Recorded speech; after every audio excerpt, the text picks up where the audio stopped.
Good evening. देखिए, बहुत सारे मतलब बच्चे पूछे थे कि सर ये जीडीएस से डिपार्टमेंटल एग्ज़ाम कैसे होता है, कितना साल होता है, कैसे कैसे हम पोस्ट पा सकते हैं परमानेंट, मतलब जो डिपार्टमेंटल जो होते हैं 8 घंटे का ड्यूटी वाला, तो वो पोस्ट कैसे पा सकते हैं। देखिए, सबसे पहले हम अगर जीडीएस बनेंगे, ग्रामीण डाक सेवक, इसमें बीपीएम या एबीपीएम बनेंगे, ठीक है। फिर क्या होगा, जीडीएस को हम लोग करते जाएंगे कितने साल तक, 3 साल, कम से कम 3 साल अगर करेंगे हम इस जॉब को, 3 साल तक करेंगे तो पहला ये 3 साल का है। 3 साल मतलब करेंगे तो पहला एग्ज़ाम होगा एमटीएस का, मल्टीटास्किंग स्टाफ, ठीक है।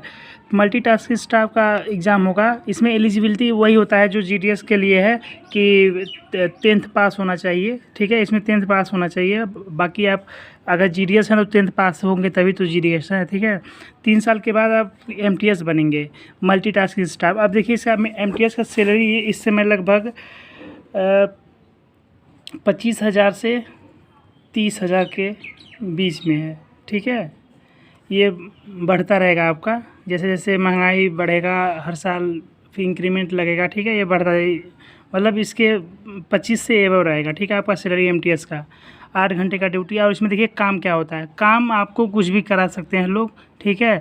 उसमें आपको आधार कार्ड, मेरे यहाँ जो महाराष्ट्र में जो एमटीएस हैं वो आधार कार्ड बनाते हैं। फिर कोई भी काम, जैसे बाबू कहीं कुछ मतलब मल्टीटास्किंग स्टाफ हैं, मतलब जो अधिकारी बोल देंगे काम करने के लिए वो काम करना पड़ेगा, ठीक है। और इसके बाद होता है, इससे थोड़ा सा मतलब पद में और पैसे में बड़ा होता है पोस्टमैन और मेल गार्ड का नौकरी। देखिए, पोस्टमैन ये वो वाले पोस्टमैन नहीं है जो एबीपीएम है। वो एबीपीएम जो होते हैं, एबीपीएम वो जीडीएस वाले होते हैं, और ये डिपार्टमेंटल पोस्टमैन होंगे, ठीक है। तो ये डिपार्टमेंटल पोस्टमैन होंगे, इनका 8 घंटे का ड्यूटी है और इनका सैलरी एमटीएस से ज़्यादा होता है, ठीक है। और देखिए, ये पोस्ट कैसे मिलेगा, या तो पोस्टमैन का या मेल गार्ड का, ठीक है। तो इसमें क्या होगा, अगर आप जीडीएस से सीधे पोस्टमैन या मेल गार्ड बनना चाहते हैं तो इसमें 5 साल का एक्सपीरियंस चाहिए। आप जीडीएस है जो 5 साल मतलब काम किए हों और आपके पास 10th का सर्टिफिकेट हो, मतलब 10th पास हो, ठीक है। तो देखिए, इसमें फ़र्क देखिए कितने, 2 साल का फ़र्क यहीं दिख जाता है। एमटीएस के लिए 3 साल चाहिए और पोस्टमैन और मेल गार्ड के लिए 5 साल का चाहिए, ठीक है। तो ये अंतर है। अब देखिए, इसमें सैलरी, इसमें भी सैलरी आपका लगभग 30 से एबव होगा, 30 से एबव होगा, ठीक है। हर साल बढ़ेगा आपका। और ये शहर, मतलब आप किस जगह आपका पोस्टिंग हुआ है, किस शहर में, या फिर ग्राम वो मतलब कई टीयर टाइप के शहर होते हैं ना, टियर 1, टियर 2, टियर 3, इस टाइप के शहर होते हैं। जैसे मान लीजिए टियर 1 में हाई मतलब महंगाई भत्ता आपको ज़्यादा, मतलब वो रूम का किराया ज़्यादा मिलेगा, सैलरी थोड़ा ज़्यादा मिलता है।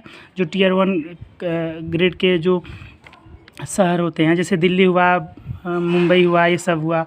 और जो टियर 2 है उसमें थोड़ा और छोटा शहर, ठीक है, जहाँ महंगाई थोड़ा कम हो। और टियर 3 वो शहर हो गए जहाँ वो मतलब थोड़ा टाउन टाइप के।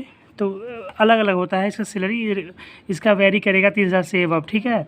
अब देखिए, मेन जो बच्चे इस समय आ रहे हैं उनका मेन मकसद होना चाहिए कि वो इंस्पेक्टर पोस्ट पे जाए। देखिए, इंस्पेक्टर वही जो सीजीएल के थ्रू जो एग्ज़ाम होता है, एसएससी सीजीएल जो लेता है, वो अधिकारी बनते हैं। उनके अंडर में कम से कम 30-40 पोस्ट ऑफिस के वो हेड रहेंगे, इंस्पेक्टर रहेंगे, समझिए बहुत बहुत ज़्यादा पावर होता है उनका। तो यहाँ पर ये सैलरी का डिफरेंस पता चल गया, ठीक है। 3-4-5 हज़ार के लगभग में होता है सैलरी का डिफरेंस। अब देखिए, अब इसके बाद अगला स्टेप होता है पोस्टल असिस्टेंट का, जिसे लोग बाबू कहते हैं। और एक होता है सॉर्टिंग असिस्टेंट। ये भी क्या होता है, सीएचएसएल के थ्रू इसका एग्ज़ाम होता है। सीएचएसएल जो नहीं होता है, जो 12वीं मतलब पास होता है।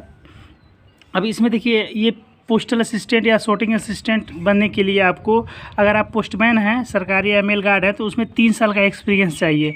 3 साल जब आप एज पोस्टमैन या मेल गार्ड काम करेंगे, 3 साल के बाद क्या होगा, आपका फॉर्म भरिए, एग्ज़ाम दीजिए, पोस्टल से पास हो गए तो पोस्टल असिस्टेंट या सॉर्टिंग असिस्टेंट बन जाएंगे।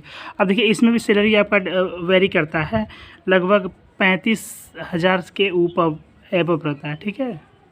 ये भी डिपेंड करता है कि आप किस शहर में आपका पोस्टिंग हुआ है, ठीक है। और अगर आप एमटीएस से पोस्टमैन नहीं बनना चाहते हैं या मेल गार्ड नहीं बनना चाहते हैं, सीधे आप पोस्टल असिस्टेंट बाबू बनना चाहते हैं, तो आपको इसमें 5 साल तक एमटीएस से काम करना पड़ेगा। आपको MTS as a 5 year experience होना चाहिए। तो ये 5 साल एक्सपीरियंस होने के बाद आप परीक्षा दीजिए, पास हो जाइए, पोस्टल असिस्टेंट या सॉर्टिंग असिस्टेंट बन जाएंगे। इसके बाद आपका सैलरी इतना हो जाएगा, ठीक है। ये बढ़ता रहता है सैलरी का चिंता मत कीजिए। और अगर एक चीज़ और होता है, कहीं कहीं ऐसा होता है, मतलब नहीं होता है 100% 100 में 1% या फिर 0.05% ऐसा चांस है कि आप एज ए जीडीएस से सीधे पोस्टल असिस्टेंट बन सकते हैं। वो भी कैसे, देखिए कैसे होता है।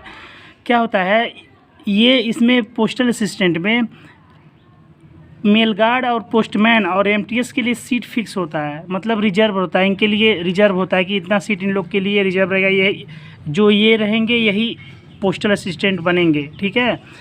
क्या होता है, कभी कभी एग्ज़ाम मतलब डिपार्टमेंटल एग्ज़ाम में सीट,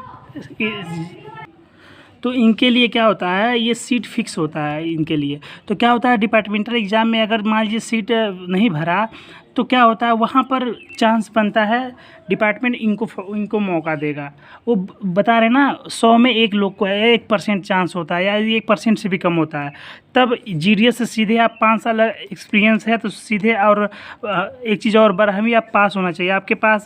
जब आप जीडीएस बने थे 10th, इसका 10th होता है ना, लेकिन जब पोस्टल असिस्टेंट बनेंगे तो आपको 12वीं पास होना चाहिए, 12वीं का रिजल्ट होना चाहिए, तो आप सीधे यहाँ पर पोस्टल असिस्टेंट बन सकते हैं एग्ज़ाम देके। लेकिन ये बहुत रेयर होता है, बहुत रेयर होता है, ठीक है, बहुत मुश्किल है। क्योंकि डिपार्टमेंट इन दो तीनों के लिए क्या होता है, सीट फिक्स किया रहता है पोस्टल असिस्टेंट के लिए। क्योंकि देखिए पोस्टल असिस्टेंट अगर एक कोई जीडीएस बनता है तो कम से कम 8 साल लग जाते हैं। देखिए कैसे 8 साल लगते हैं, जीडीएस से 3 साल एमटीएस। अब एमटीएस से अगर बाबू बनना चाहते हैं तो 3 और 5 साल का एक्सपीरियंस, यानी 8 साल। और यहाँ पर देखिए, अगर आप एमटीएस नहीं बनना चाहते हैं, सीधे जीडीएस से पोस्टमैन या मेल गार्ड बनेंगे, तो ये 5 साल ये और 3 साल ये 8 साल। मतलब डिपार्टमेंट आपको 8 साल तक एक्सपीरियंस, मतलब आपका मतलब हर चीज़ आप जान जाएंगे 8 साल में। तो बहुत ज़्यादा नॉलेज हो जाएगा आपका डिपार्टमेंट के बारे में, तब जाके आप पोस्टल असिस्टेंट बनेंगे, ठीक है। अब देखिए पोस्टल असिस्टेंट ये हो गया। अब देखिए अब ये इसके बाद ये जॉब आता है पोस्ट, ये इसका इंस्पेक्टर पोस्ट का। अब देखिए यही मेन मोटो, मतलब मकसद होना चाहिए। इससे भी ऊपर होता है, अभी बताएंगे क्या होता है। देखिए ये होता है पोस्टमैन, ये इंस्पेक्टर पोस्ट। तो इंस्पेक्टर पोस्ट में आप क्या कर सकते हैं, यहीं से, ये मतलब बेसिक है। पोस्टल असिस्टेंट या सॉर्टिंग असिस्टेंट से आप क्या होगा, एज ए काम करेंगे 5 साल तक, 5 साल तक काम करेंगे। अगर आपके पास ग्रेजुएशन है, ग्रेजुएशन में कोई भी कुछ हो, बीए हो, बीएससी हो, बीकॉम हो, बीटेक हो, कुछ भी हो, ठीक है।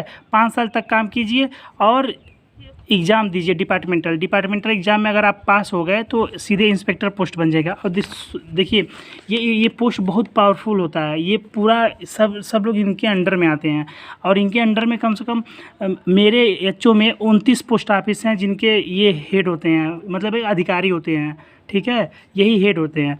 अब देखिए यही पोस्ट जो होता है ना, ये जो ओपन एग्ज़ाम होता है, जैसे हम तैयारी करते हैं बच्चे सीजीएल का, सीएचएसएल का, जो एसएससी के थ्रू मतलब जॉब पाना चाहते हैं, तो ये देखिए ये एसएससी सीजीएल के थ्रू ये जॉब मिलता है, ठीक है। तो या तो आप अगर देखिए कितना आसान हो गया है, ये जीडीएस से आपको कितना साल लग जाएगा, 13 साल लग जाएगा इंस्पेक्टर पोस्ट पाने के लिए। क्योंकि देखिए 8 साल यही लग जाएगा पोस्टल असिस्टेंट बनने में, 8 और 5 साल ये, तो आपको 13 साल में जाके आप इंस्पेक्टर पोस्ट पाएंगे, ठीक है। अगर आप जीडीएस ज्वाइन करेंगे आज तो, ठीक है। आज के बाद 13 साल के बाद अगर एग्ज़ाम पास करते चले गए तो, ठीक है। या फिर आप सीजीएल निकाल लीजिए, ये इसको सीजीएल निकाल लीजिए, तब हो सकता है ये पोस्ट मिल सकता है। या फिर ये एक ये चीज़ है पोस्टल असिस्टेंट का, तो या इसमें सीएचएसएल निकालिए, ठीक है। और इसमें आपका ग्रेजुएशन होना चाहिए। अब देखिए इससे ऊपर भी एक एग्ज़ाम होता है, इसमें क्या होता है, अब यहाँ पे क्या हुआ है, एग्ज़ाम भी दे सकते हैं, और ये अगर एग्ज़ाम भी नहीं देंगे तो प्रमोशन होता जाता है। इसमें क्या होता है, आप एसएसपी बन सकते हैं, पीएमजी बन सकते हैं। ये लोग बड़े अधिकारी होते हैं, पूरे इनके अंडर में बहुत कई ज़िले होते हैं, ठीक है। ये लोग मतलब बहुत बड़े अधिकारी होते हैं पोस्ट ऑफिस के। इनके अंडर में कई ज़िले होते हैं, जैसे हमारे गोरखपुर डिवीज़न में हैं एसएसपी सर हैं, पीएमसी सर हैं, तो ये लोगों के ये कई ज़िलों को मतलब कंट्रोल करेंगे। ये पोस्ट बहुत पावरफुल होता है, ठीक है। तो ये था मतलब डिपार्टमेंटल एग्ज़ाम कैसे होता है। और देखिए डिपार्टमेंटल एग्ज़ाम उतना कठिन नहीं होता है जितना ओपन एग्ज़ाम होता है। तो अगर आप पा गए हैं जीडीएस का जॉब तो उसको छोड़िए नहीं, या बाकी आप तैयारी करते रहिए। अगर कोई दूसरा जॉब मिल जा रहा है इससे बेटर तो उसको ज्वाइन कर लीजिएगा इसको छोड़ के। लेकिन अगर जब तक नहीं मिल रहा तब तक इसको ज्वाइन कर लीजिए। देखिए इसमें रास्ता आपको, ये जो डिपार्टमेंटल एग्ज़ाम होता है ये कठिन नहीं होता है उतना जितना ओपन एग्ज़ाम होता है कठिन। इसमें वही डिपार्टमेंट के लोग रहेंगे और डिपार्टमेंट के लोग में ही आपका कंपटीशन रहेगा। इसमें क्या होता है सीट खाली रह जाता है। मान लीजिए 100 सीट खाली है, उसमें बहुत लोग 70-80 सीट ही भर पाता है, बाकी 30 सीट आपका खाली रह जाता है। तो इस सोचिए जो ओपन एग्ज़ाम होता है उसमें 100 सीट है, भरने वाले सोचिए लाखों लोग रहते हैं। तो ये मतलब फ़ायदा होता है डिपार्टमेंटल एग्ज़ाम का। बाकी और कुछ देखिएगा, मैं उसका प्रीवियस ईयर का पेपर भी दिखा दूंगा कि ये एमटीएस का, पोस्टमैन का, आईपीपीओ का, ये सब। और ये हाँ एक चीज़ और, इसका सैलरी स्लिप में मैं दिखा दूंगा। हाँ एक चीज़ और बताना था, इंस्पेक्टर पोस्ट का आप सैलरी में बताया। देखिए तो इनका सैलरी होता है लगभग 42,000 से लेके 1,42,000 या 1.5 लाख के लगभग में होगा, ठीक है। इतना सैलरी इनका होता है, ठीक है। और इनका तो बात ही मत पूछिए सैलरी का कितना होगा। सैलरी इनका बहुत ज़्यादा होता है, पावर भी बहुत ज़्यादा होता है, ठीक है। तो मैं इनका सैलरी स्लिप भी दिखा दूंगा इन लोगों का, क्योंकि ये लोग हैं हमारे मतलब अच्छा व्यवहार। इन लोग से सैलरी स्लिप मांग के आपको दिखा दूंगा एमटीएस का, और ये सब लोग का सैलरी स्लिप कितना होता है, ठीक है। मिलता है अगले वीडियो में, तब तक के लिए बाय।